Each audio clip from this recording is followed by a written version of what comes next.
Welcome. You've had a long day. Now it's time to rest. Find a comfortable position, somewhere soft and still. Let your body grow heavy, your breathing slow, and your eyes begin to relax. In tonight's story, we'll take a quiet journey back in time, to a world of marble temples, olive groves, and soft sea breezes, to the calm and timeless world of ancient Greece. We won't rush or explore battles or tragedies. Instead, we'll wander gently through myths and daily moments, the soft edges of the old stories, the quiet lives of gods and people alike. Like walking through a dream of sunlight and history. So, take a deep breath in and exhale slowly. Let's begin. If you could wake up in ancient Greece thousands of years ago, the first thing you might notice is the light. Greek light was unlike anywhere else. Clear, pure, a golden wash that turned even the simplest stone into something sacred. Fishermen would already be at sea, their small wooden boats gliding across the Aegean's glassy surface. The air would carry the scent of salt, thyme, and baking bread from the villages along the shore. In a little stone house, perhaps in Attica or on a small island, a woman would be sweeping her courtyard, humming a song that she learned from her grandmother, a tune said to have been taught by a muse.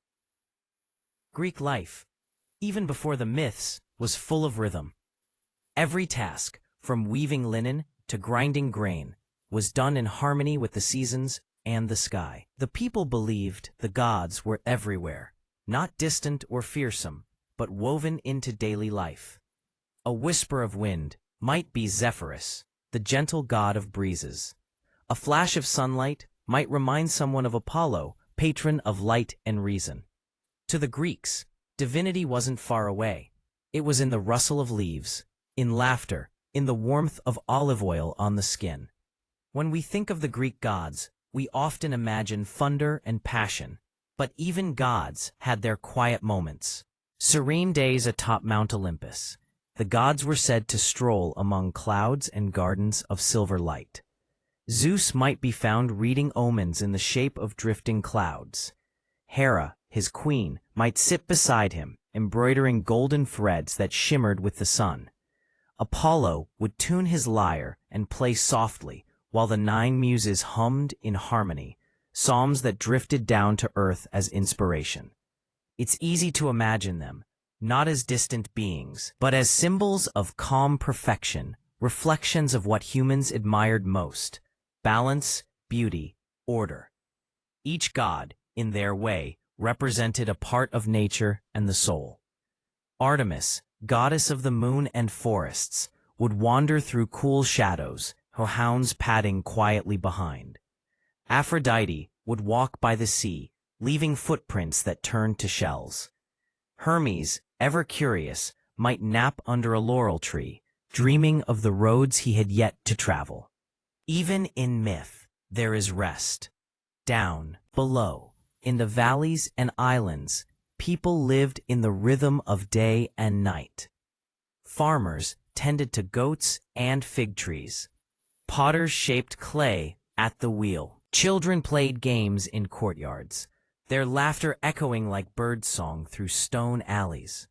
At dusk, families would gather for simple meals: olives, bread, cheese, honey, and talk softly about the world. They might tell stories of heroes and gods, tales of Heracles' strength, of Athena's wisdom, or how the first olive tree came to grow. Storytelling was not entertainment alone. It was a way of keeping time, of weaving meaning through the simple act of living. Each story had its place, its reason, its lesson. And at night, as the cicadas sang and oil lamps flickered, someone might gaze at the stars and wonder, are the gods watching? Do they dream too? The Greeks built temples not as homes for gods, but as places for connection. Each temple was a promise, a space where mortal and divine could meet quietly. Inside, The air was cool and smelled faintly of olive oil and marble dust. Light entered in narrow beams, falling across statues that seemed almost alive. People would bring offerings, figs, wine, or a small clay figure representing their hopes. The priests spoke softly, their words rising like smoke through the rafters. Even the act of prayer was calm and deliberate, not pleading, but conversing. For to the Greeks, the gods were not just powerful. They were part of the same great family, a reflection of the world's harmony. As night falls in ancient Greece, the stars awaken, each one tied to a story. There is Orion, the great hunter, placed among the constellations. Cassiopeia, proud and eternal. And Perseus, who once flew with winged sandals. To the Greeks, the night sky was a tapestry of myth, each light a memory of courage, love, or wisdom. But it wasn't always grand. Some myths were small and tender, like the tale of Echo and Narcissus, a reminder to listen more than we speak. Or Eros and Psyche, a story of love growing slowly into understanding.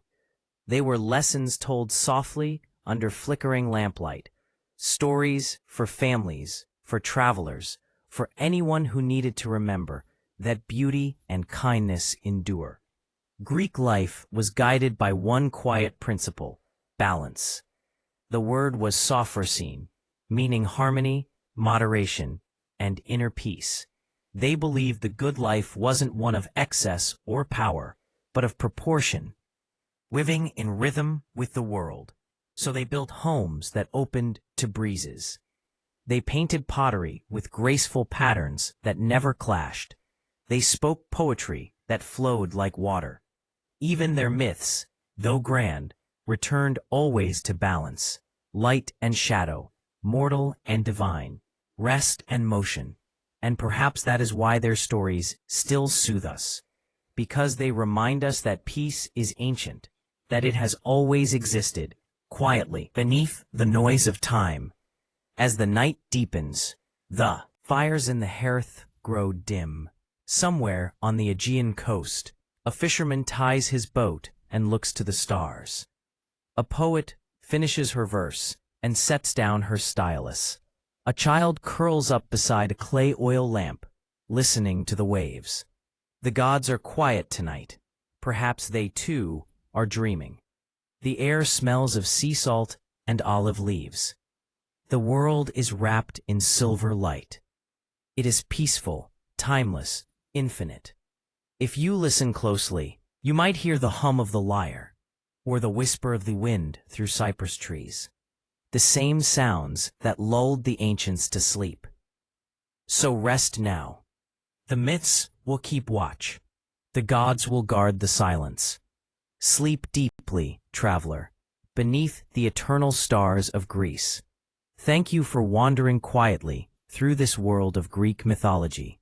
May its stillness stay with you, like a calm sea or a golden